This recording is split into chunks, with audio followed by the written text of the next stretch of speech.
بسم اللہ الرحمن الرحیم. حیدر کرار مولا علی علیہ السلام کے فرامین نمبر 4. کتاب کا نام ہے غرر الحکام، صفحہ نمبر 408. قال علی علیہ السلام: کم من شہوت منعت رتبہ، کتنی شہوتیں ہیں جو بلند مرتبے سے روک دیتی ہیں. شہوتیں کیا ہوتی ہیں؟ جو ہماری شدید خواہشات ہوتی ہیں. کس کے بارے میں؟ دنیا کے بارے میں.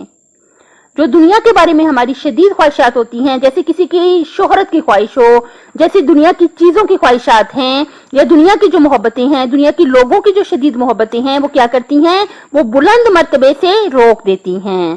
ہم کس کی نظر میں بلند مرتبہ حاصل کرنا چاہتے ہیں؟ اللہ تعالیٰ کی نظر میں، ائمہ طہار کی نظر میں ہم باعزت ہونا چاہتے ہیں، بلند مرتبہ حاصل کرنا چاہتے ہیں.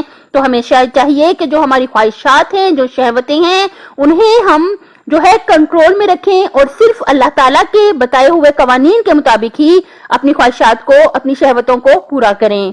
مولا نے کیا فرمایا؟ کتنی شہوتیں ہیں جو بلند مرتبے سے روک دیتی ہیں.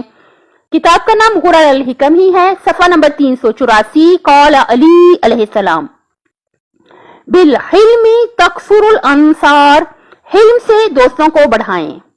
حلم کیا ہوتا ہے؟ حلم یعنی برداشت کرنا، صبر کرنا بہت باوقار طریقے سے. اور آقا نے کیا طریقہ بتایا کہ اگر ہم اپنے دوستوں کو بڑھانا چاہتے ہیں، جیسا کہ آپ نے انٹرنیٹ پہ سنا بھی ہوگا کہ استاد محترم کہتے ہیں کہ آپ دوستوں کے بینک میں اضافہ کریں. جو سوشل بینک ہے ہمارا، اس میں ہمیں اضافہ کرنا چاہیے. جیسا کہ مولا علی علیہ السلام نے بھی فرمایا کہ جو سب سے زیادہ فائدہ مند خزانے ہیں وہ کیا ہیں؟ وہ دلوں کی محبت ہے.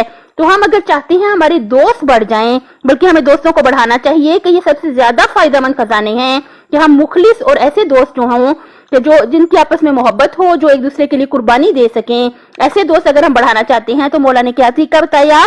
حلم سے دوستوں کو بڑھائیں.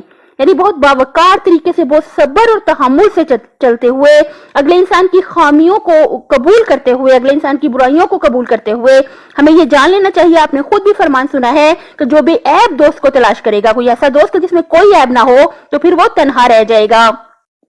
تو ہمیں چاہیے جب بھی ہم کسی سے دوستی کریں تو ہم پہلے سے سوچ لیں کہ ایسا تو کوئی انسان ہو ہی نہیں سکتا کہ جس میں صرف خوبیاں ہوں. ہر انسان میں لازمی طور پہ خوبیوں کے ساتھ خامیاں بھی ہوتی ہیں، اچھائیوں کے ساتھ کچھ نہ کچھ برائیاں بھی ہر انسان میں پائی جاتی ہیں. اسے مولا کہتے ہیں حلم سے دوستوں کو بڑھائیں. صبر سے، برداشت سے، حوصلے سے ہم اپنے دوستوں کی تعداد کو بڑھا سکتے ہیں.